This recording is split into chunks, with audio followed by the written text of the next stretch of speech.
Hey guys, thank you for listening to this episode of Tips with T. On today, I have Mr. Andrew with us today. How are you doing, Mr. Andrew? I'm doing very well, thanks. How are you? I'm doing awesome. I'm doing great. So, tell us more about yourself and what do you do as an entrepreneur? Yeah, so I work as a stress and performance mentor, working with other business owners, um, people in senior management or leadership levels, and helping them to really master their internal state, master their mindset and their emotional state so that they can run themselves more effectively, so that they can work through their problems quicker, and so they don't get caught up in stress, pressure, overwhelm, foggy mind, or anything like that. Basically, that so that they can perform and run themselves and their own engine at their best, so that they can then turn up and perform at their best, whether it's in their role as a leader, whether it's running their own business, um, and so that they have that emotional fitness to not, and that emotional mastery and intelligence to not come to a point of burnout. Avoiding burnout altogether is ideal. And in August of this year, I will have been coaching for 6 years now. So I started when I was 25. I'm 31 now, and I got into it through interest and passion and fascination of why we do what we do, wanting to understand human behavior, Mm-hmm. um, to just get I just love it. I find it so interesting. So that's what I do, and that's how I got into this work. I ran a business called Anxiety Free Living for the first few years, which was just working within general and social anxiety for, let's just say, your everyday person.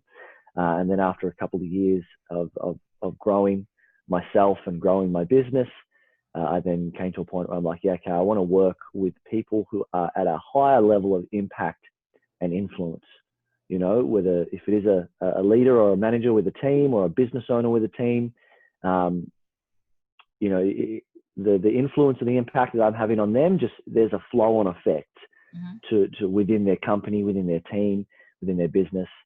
Um, and so I've been working with other business owners, coaches, et cetera, for almost about 2.5 years now. So yeah, that's a little bit about me and what I do and how I got here. Well, awesome. So you do talk about, since you mentioned anxiety and stress, what are different angles of stress and anxiety that we as business owners experience that we don't really notice or aware of? Yeah. So what's common is, both with stress and anxiety, is people just thinking that this is just how it is. Mm-hmm. You know, sometimes someone can read some symptoms and be like, shit, I've been experiencing anxiety for the last 2 years, and I didn't even know. They're just like, this is just how it is. This is just part of the situation. This is part of the game. This is part of my role. This is part of my experience. Um, and so, even if they do have the heart palpitations, the butterflies in the heart or butterflies in the chest, Mm-hmm. or the racing thoughts, or tension in their body, or that emotional fatigue, um, or feeling that tightness in their muscles. It might be the lump in the throat or the tightness in the chest. Yeah, sometimes people can just be going on through thinking that this isn't anything. And sometimes I think this is completely normal. And to that, what I want to say is, well, it is completely normal. It's completely normal to have that experience, but it's not something that you just need to put up with. I think, unfortunately, in life, too many people just put up with the suffering they're experiencing because they think that this is just how it is, doesn't get any better, and their approach to it is one of just managing what they're experiencing rather than really creating some deeper change around it. Right. So you talk a lot about anxiety free. So how can business owners experience anxiety free or free living, or try to at least attempt to get towards being anxiety free? Yeah. So the thing with the experience of anxiety is it's not something that just happens to us. It's not something that we get. Mm-hmm. It's something that we experience, and it's an experience that we create ourselves Mm-hmm. because we think first and then we feel. The mind is the master and the body is the servant. Our experience of life is created within our mind. So if I have a lot, let's say I've got a couple of angry clients who Mm-hmm. aren't happy with the service, who want a refund, and I'm experiencing some anxiety around it because I'm worried Mm-hmm. that, having to give them refunds is going to affect my cash flow. I'm worried that they're going to publicly announce that I'm a bad coach or that I didn't provide a good service. That I'm anxious about the impact that that's going to have on, future clients and et cetera, and my brand and whatnot. In that moment, it's not what's going on in my life that is making me anxious. In truth, nothing can make me anxious. How I think about the events that happen in my life, the situation that I'm in, my external reality, that's what makes me anxious. Mm-hmm. If I'm attending a social event, the social event inherently is powerless to make me anxious. But if I'm heading towards that social event and I tell myself, no one likes me, people think I'm annoying, no one wants me here, Mm-hmm. then that thinking is going to create anxiety. Mm-hmm. So the external stimulus triggers the internal response. The internal response is what makes me anxious. So coming to a place of being as stress and anxiety free as possible really starts with, first off, understanding and taking responsibility for the fact that it's the way in which we think Mm-hmm. that makes us anxious, not just our situation, not our external circumstance. But so many people say, look, it's just business. It's just what's going on at the moment. It's just where I'm at.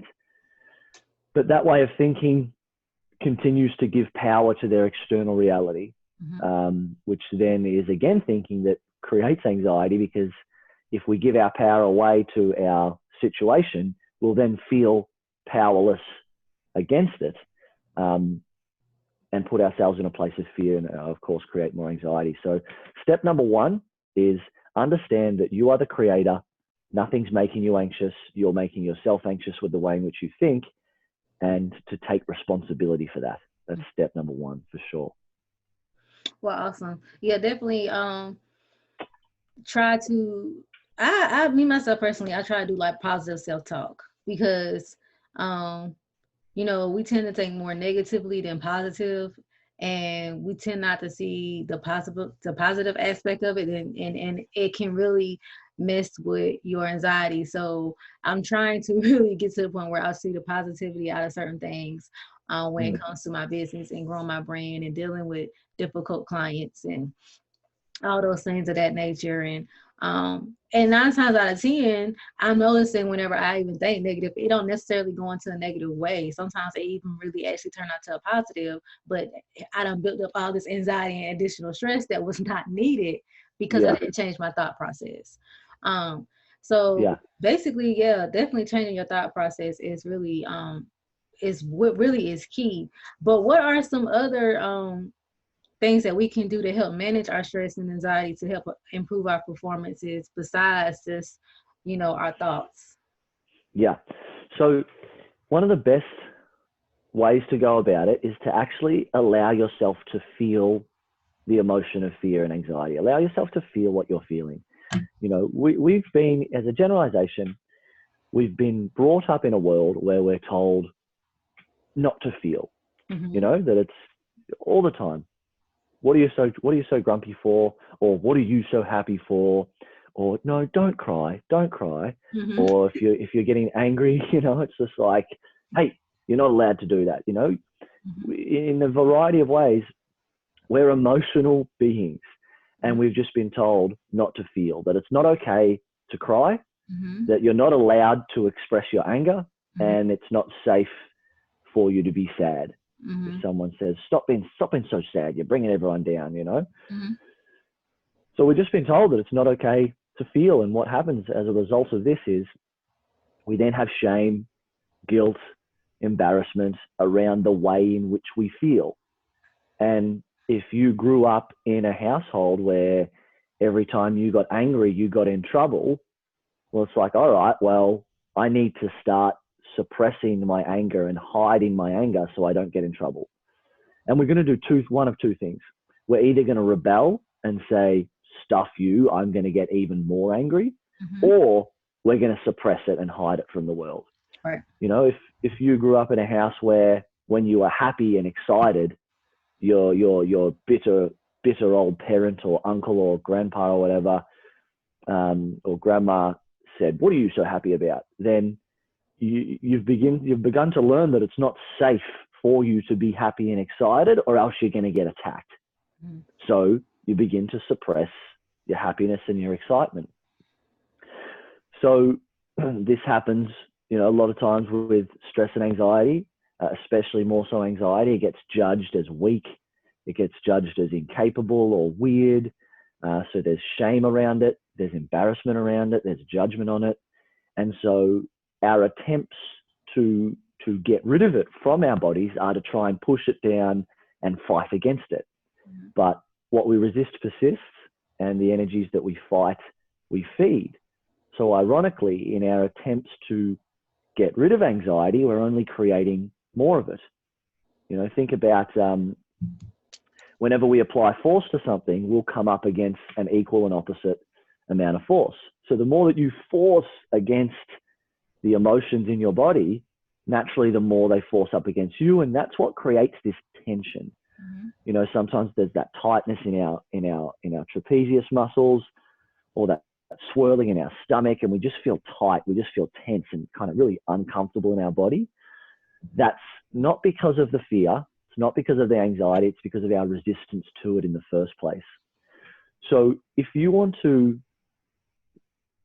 get through anxiety, you need to go through it. The only way out of pain is through pain, and you've got to feel it to heal it.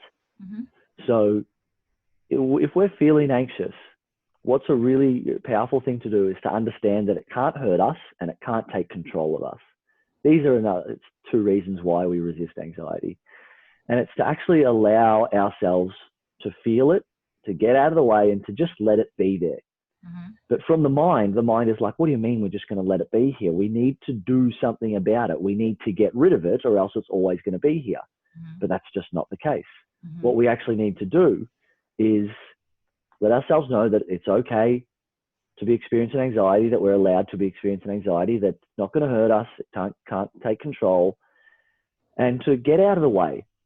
You know, it's like if there's a tennis ball floating underwater and my hand is over the top, its natural buoyancy is to go up, but it can't go up. But if I move my hand, it's going to float to the surface all on its own accord. Same thing with the emotions in our body. They are energy in motion.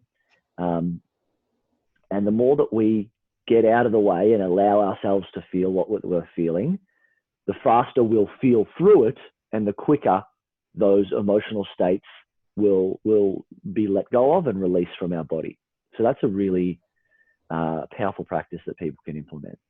Yeah, and I feel like that practice will allow us to, you know, acknowledge our feelings on how we should feel about certain things, and that also can help us identify possible triggers to why we have so much anxiety, or why am I getting anxiety during a certain time in my life, or during a certain time in my business.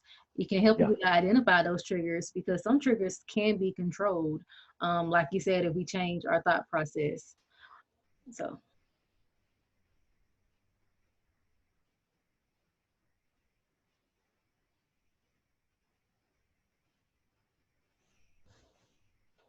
I lost you for a quick sec. I know. It's back on now. But thank you, Mr. Anthony, so much for sharing your tips with us today about how to live an anxiety-free life, or attempt to live an anxiety-free life. So I'm going to share the social handles, and can you tell us how we can get in contact with you if we would like to receive your services? Yeah. So check out my website, and on my website there is a stress and performance meditation that you can download, which talks about the technique I've just mentioned and guides you through it. So the website is www.andrewdpearce.com.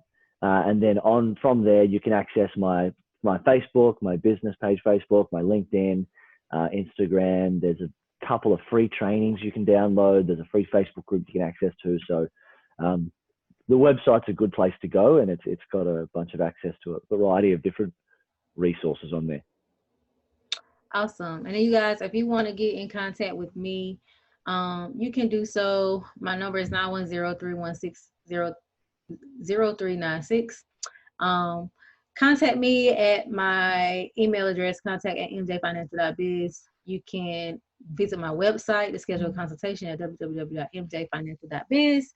And if you guys would like to listen to this episode, it is on Anchor, and this video will also be on the YouTube channel for M&J Financial Management. So thank you guys again for listening in to Tips of Tea today. Thank you again, Mr. Andrew, for being a guest on today. You're welcome. Thanks for having me. You're so welcome. And you guys, will see you on the next episode of Tips with Tea.